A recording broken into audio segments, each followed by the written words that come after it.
Oregon State Police, Washington County Sheriff's Office, Port of Portland, many other partners in the region. So I just want to let people know that we do have good partnerships still with our law enforcement partners, and we're working together to see what we can put together as far as resources for Saturday. So one of the asks I have of people in the community and people who are coming to this event on Saturday, we want a peaceful event. The things that we respond to are what is put in front of us. Really, the response from police is based on the actions of people in a crowd or at a gathering. So we ask that you come peacefully and engage in your free speech peacefully. We've had instances where groups have tried to come together and have altercations with each other. We're not wanting to see that in our city. We want people to come, exercise their rights peacefully, have a safe event. It's okay for us to disagree about things, but at the end of the day, doing so peacefully, letting people exercise their rights safely is very important. So that's my ask of the folks who are attending and of the community as well. I'll bring Chief Davis up if there's any questions specifically about Saturday or about any of the events planned for the weekend. Sorry if I missed it. Did you say which partners are going to be helping on Saturday? Yeah, we're working with a bunch of partners right now. OSP, Multnomah County Sheriff's Office, Washington County, and I think some other partners we're in conversation with, and it just remains to see what resources they'll provide. Will any of those partners be providing crowd control assistance? You know, at this point, we're still in contact with partners that may. I think it's going to depend on how fluid this situation is. But right now, we're really depending on Portland Police Bureau RRT, and then we'll see what other resources we can bring to bear in the next 48 hours or so. Just related to Saturday, one of the last times we saw a couple different groups kind of clash, someone died.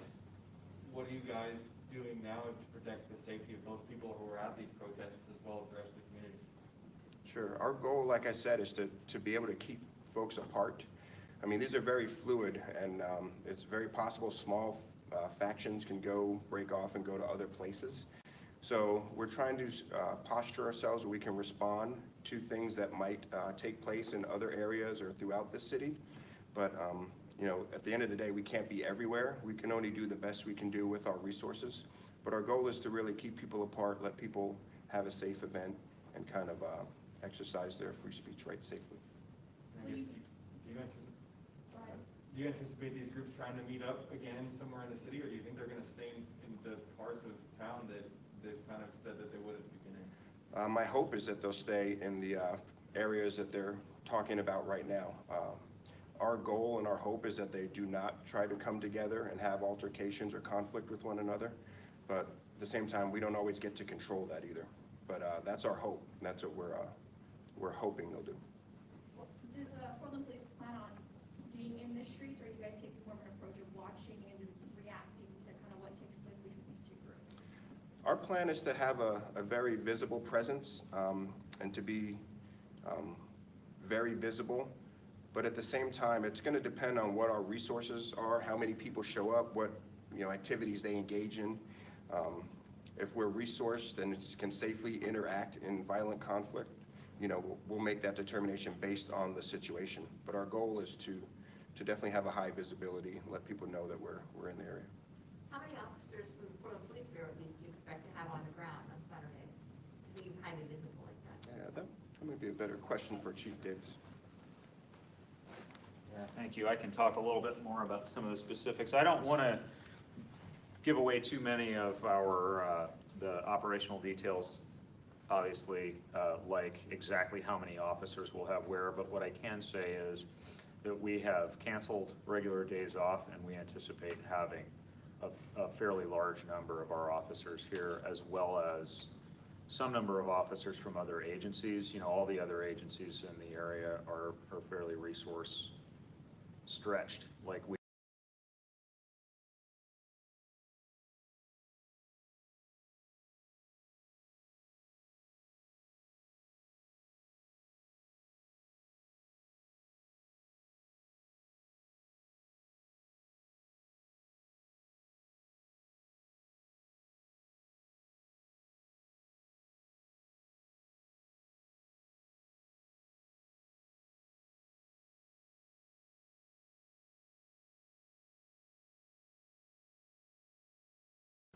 So it's hard to pin down exactly what we expect. We expect somewhere in the thousands, but there's a fair amount of uncertainty just because we know from the event announcement that it's people saying that they're coming from all over the country.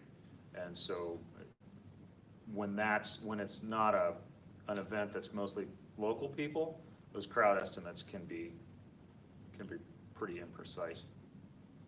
And the fact that the Parks Bureau denied a permit for the Proud Boys to gather at Delta Park, I mean, are police going to take any steps to prevent them from assembling there?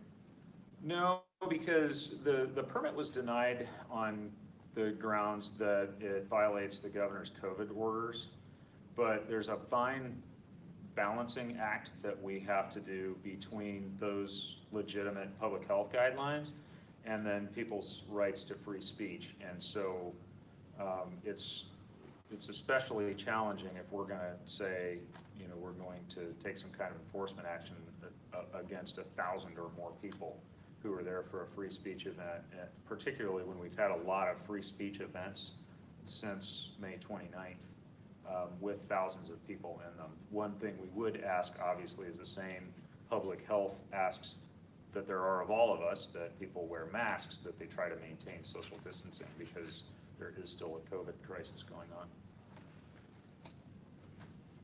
Will there be any, in the past, when the groups have gathered downtown, there's been some efforts to restrict weapons among the crowd? Are those steps going to be taken Saturday? The short answer is yes. With firearms, it's a little bit different for some reason because of the legalities and the constitutional issues there. But one thing that we do want to be really clear about and make sure people understand about firearms, because sometimes at some of these events we are seeing open carry of firearms. Oregon is an open carry state for firearms, but it is illegal under Portland City Code to carry a loaded firearm in the city unless you have, in a public place, unless you have an Oregon concealed handgun permit. So that's one thing we want to make sure people understand, is that we expect that people will abide by the city's firearms regulations, and officers will be, where appropriate, inquiring with people that they observe with firearms with magazines in them, whether those weapons are in fact loaded, and if anybody who possesses one of those has an Oregon handgun license. How do you guys respond to Multnomah County Sheriff Mike Reese and OSP's statements that they put out yesterday regarding the use of tear gas and not coming in to provide some of that support that you need this week? As agency heads, they have to make those decisions. And the way law enforcement works in the United States is all of us ultimately report to an elected official. And our duly elected officials made the decisions that they did. Those are agencies that are independent of the city of Portland, and they need to make the decisions they make. And for us, obviously resources are a challenge for large events like this, especially when you might have 2 or 3 of them going in the city all at once. But in our conversations with the sheriff and with the state police, we've just tried to work around those issues and see where we still can engage those partners in ways that will be helpful to the city. And there will still be a presence from those agencies here. It just might not be in the same roles that we've had them here in the past. Would they be like kind of backfilling in with like patrols type stuff? Is that? That's one mission for the sheriff's office, and then actually it's a couple agencies in Clackamas County that are coming to help us at this point, and we're working with some others in the metro area. We have some folks, I think, from the Milwaukee Police Department who will be helping with radio calls in part of the city so that we can take those officers who would normally be working there and use them for the event. And then I think we're working with Lake Oswego Police on some traffic enforcement assets. We'll have a fairly large, our whole traffic division will be working the roads around these events just to ensure traffic safety, deal with any traffic violations like some of the ones we've seen in the past.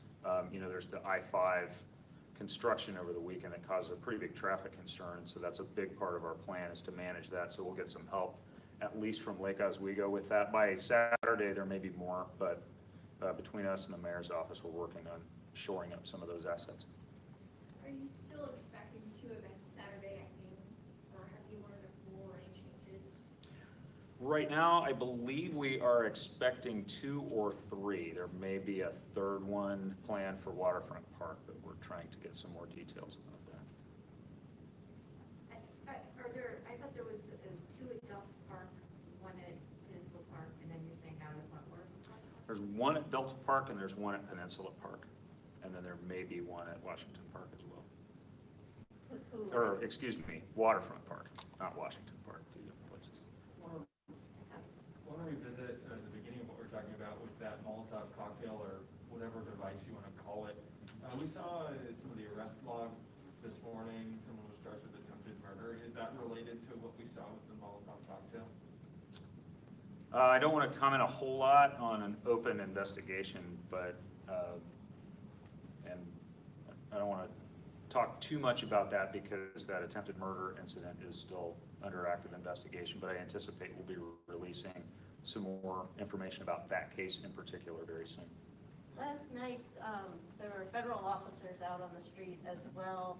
Did Portland Police call for their assistance, and do you expect federal officers to be out on Saturday?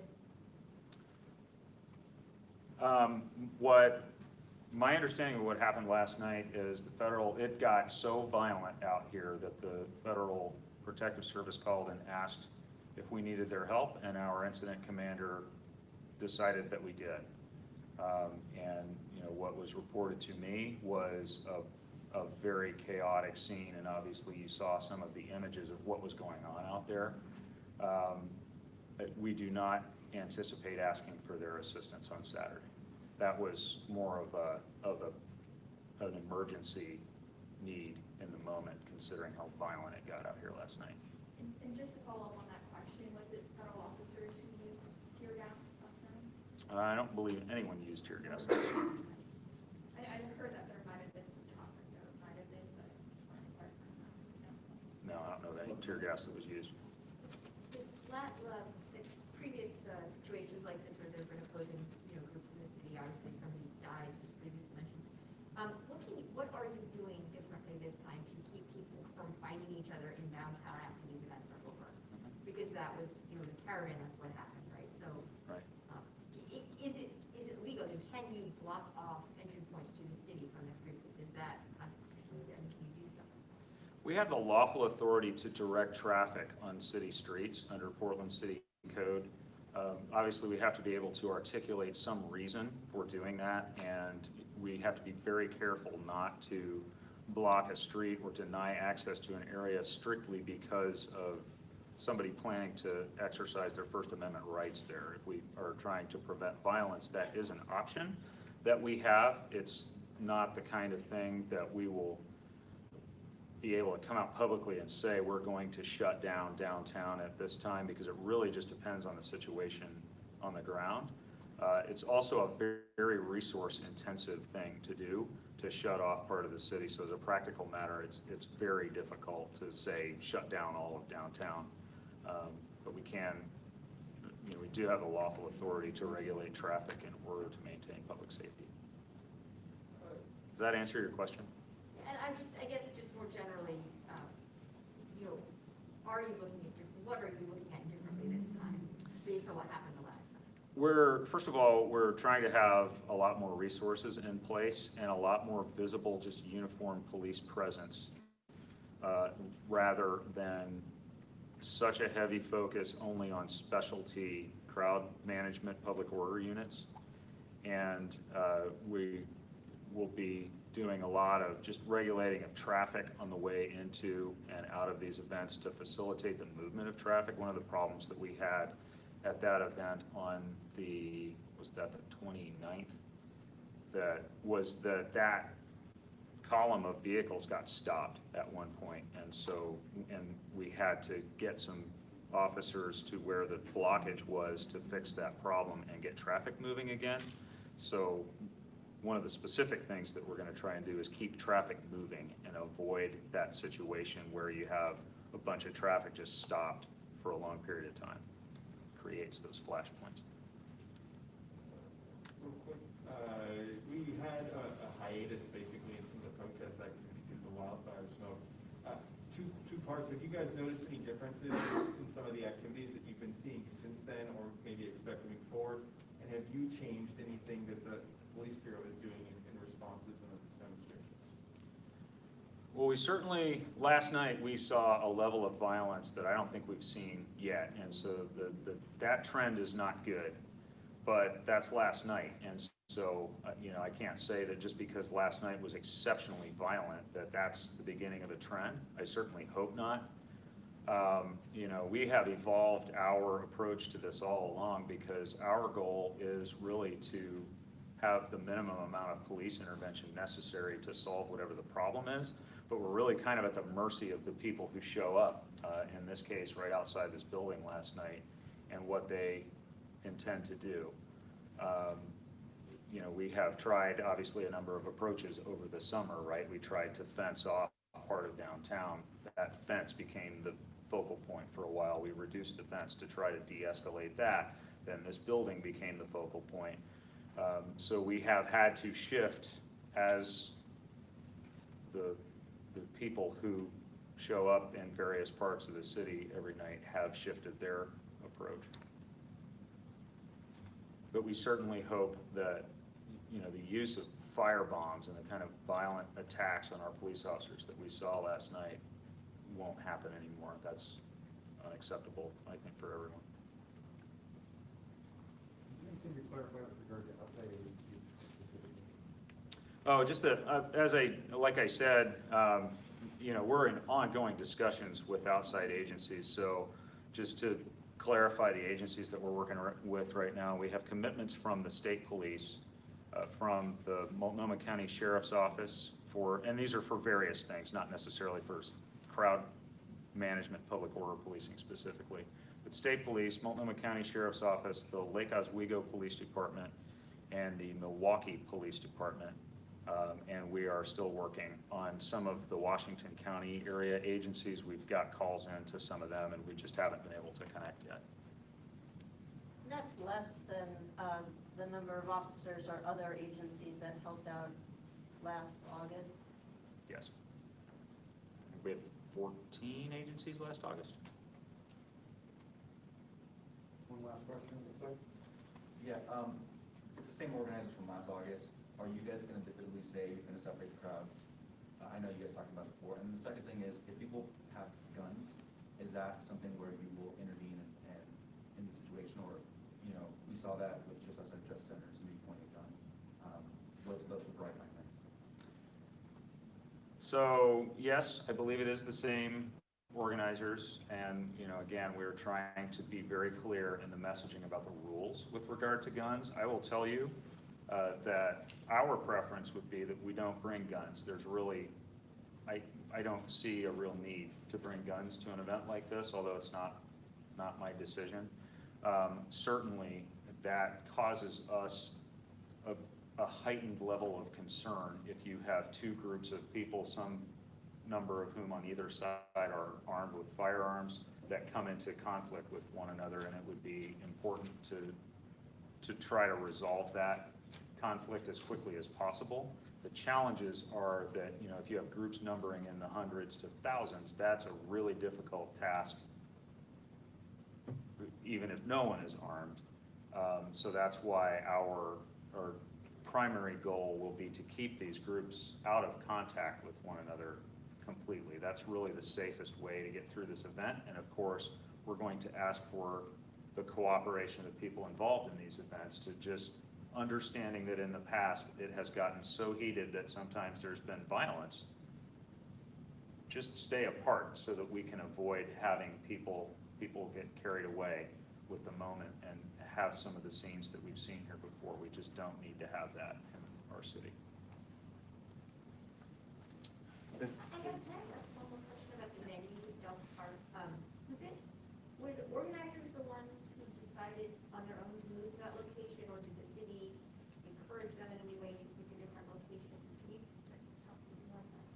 the organizers chose that. The first we heard that they were coming to Delta Park was when they announced that that was where they were going. Yeah, we didn't suggest that to them. And before we break, I just want to reiterate to everyone, you know, these are very challenging situations, not only the crowd management, but the other parts of the city that we need to keep open. We still need to answer calls for 911 service. So we're deep into the planning. We're going to be planning into tomorrow and probably right up to Saturday morning. So I just want to let people know that this is evolving, it's fluid. We're going to prepare and try to resource ourselves to be prepared to have a safe event. And you know, from my point of view, I just want to reiterate to folks again, the goal is for safe events, to have safety in our community. Violence and fighting and attempts to injure officers or destroy property are just not productive. And we're asking that people just take that to heart. Thank you. Thank you.